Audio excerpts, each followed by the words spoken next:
This week on the Digital Marketing Scoop, we talk digital versus traditional marketing. What are the merits of traditional marketing and what are the merits of digital marketing? And which is right for your business? That's all ahead on this week's episode of the Digital Marketing Scoop.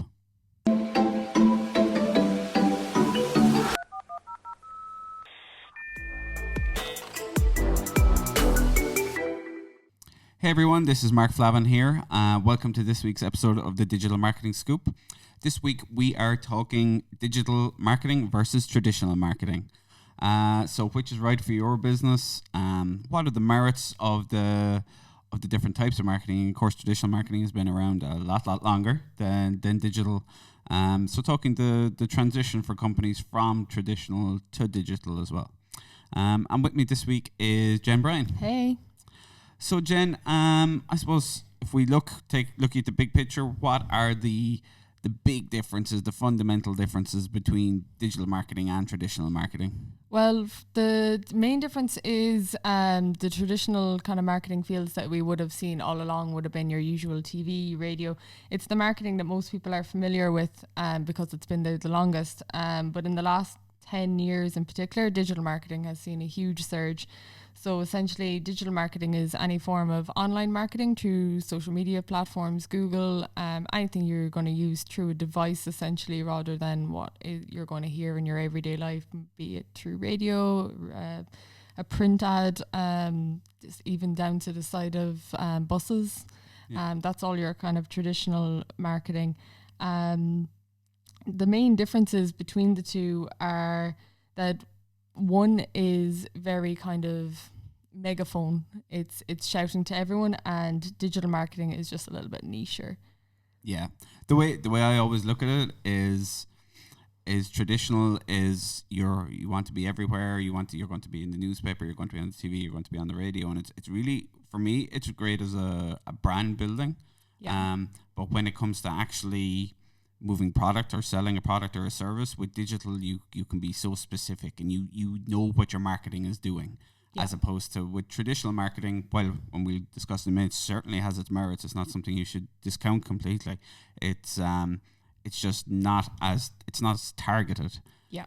Like I always look at traditional, when you look at, big brands, you look at like Coke, you've an opportunity, probably every hour of every day to go to buy Coke. So it's great for them to be everywhere you're seeing that brand. Yep. But where you've a very specific product or service, pushing your brand or your product or service to the masses is not necessarily all that beneficial to you. You need to be targeting minute little niches or communities. Yeah, and obviously exactly. Digital provides the way to do that. Yeah, exactly.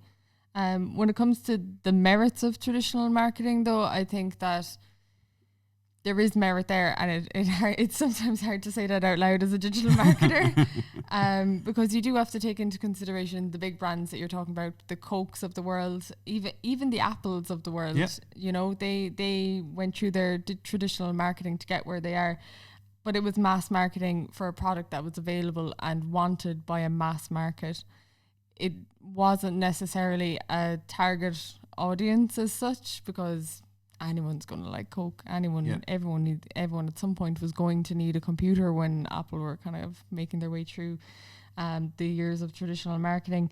But I do think that even still there is merits to traditional marketing. If you are a brand that wants that doesn't really have a niche target audience, it's great.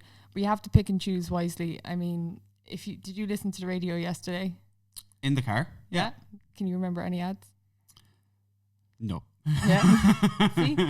So I actually tried this yesterday and kind of thinking about this podcast. I actively listened to the ads and thinking about it again this morning. I can remember one, but I can't remember the company. So what use was it? That's not to say that if you have a really entertaining radio ad that I would have remembered it or something. But if you're doing it, you have to do it well. One of the best radio ads I have, or the one I do remember, is the one that's actually selling radio advertising. It's that one where they're like really, really descriptive. Yeah. And they're like talking you through the story, talking you through the scene. You're like, okay, this is actually gripping my attention. And it's actually sell radio advertising. It was like, okay, they're doing that right. Yeah, they're definitely doing it right. And I'm sure that in past roles, I have used radio marketing or seen radio marketing being used. It's just very difficult to know if you got results, but at the same time, when you hear something on the radio, you're like, oh, that's us. So do you know, it's a feel good for companies when they hear or see themselves out there, and traditional marketing does that quite well, but that doesn't garner results either. You know. No, I mean, I think the traditional marketing, where you have a product or a service that it has a much more mass market appeal, then it can be fantastic. It's where that, you know, if it's only going to be a fraction of that radio show's audience or a fraction of that TV show's audience is going to be interested in what you're selling, that digital just completely walks all over it, I think, in that space then. Yeah, and with traditional marketing as well, I mean, you can get a little bit cheeky with it as well. I mean, there's that Burger King ad that I think they have 15 seconds, and they say, we have 15 seconds to tell you about this burger, and they start talking about it, and then towards the end they go, actually, we don't have enough time. Okay, Google, tell them about the burger. And Google, anyone with a Google Home in their home, it picks up and continues the ad, even though the TVs has continued rolling into the next ads. That's fantastic. So you can there's merits to it, but that again is probably technically digital marketing. Yeah, well, it's a good example of combining Merging, them. Yeah. So if we were to look then at so we're saying the major merit of traditional is that mass market, basically, that you can reach huge audiences and put your message in front of that huge audience. So if we're looking then at the merits of digital marketing, so for me, it is the ability of that tracking, where we can actually tell what's working versus what isn't working. Yeah. On traditional, you're putting it out there, you're putting the message out there, you don't know if it's the billboard, if it's the newspaper, if it's the TV, it's the radio. Yeah. Whereas with digital, we can literally say it is this keyword search from Google is producing 30% of your sales. Exactly. And that for me is just the massive benefit of digital marketing. Yeah. I mean, I remember reading something before, and it was saying that with traditional market, say if you have €1,000 budget, €500 of it's working, but you don't actually know which 500, which half of your budget is working. But with digital, you do. Yeah. Very quickly. Absolutely. And even within a couple of weeks, you can, especially if you're split testing, I mean, you can see where your money is going very, very quickly. So in turn, it's a lower cost solution to marketing. And you can do it on the mass scale. Oh, 100%. Yeah. I mean, Facebook has between all the platforms, 2.5 billion users. Yeah. You can absolutely do mass marketing through social media, but the real merit, I suppose, versus the traditional is the niche, the getting to the exact person who wants your product at that exact time. Yeah, exactly.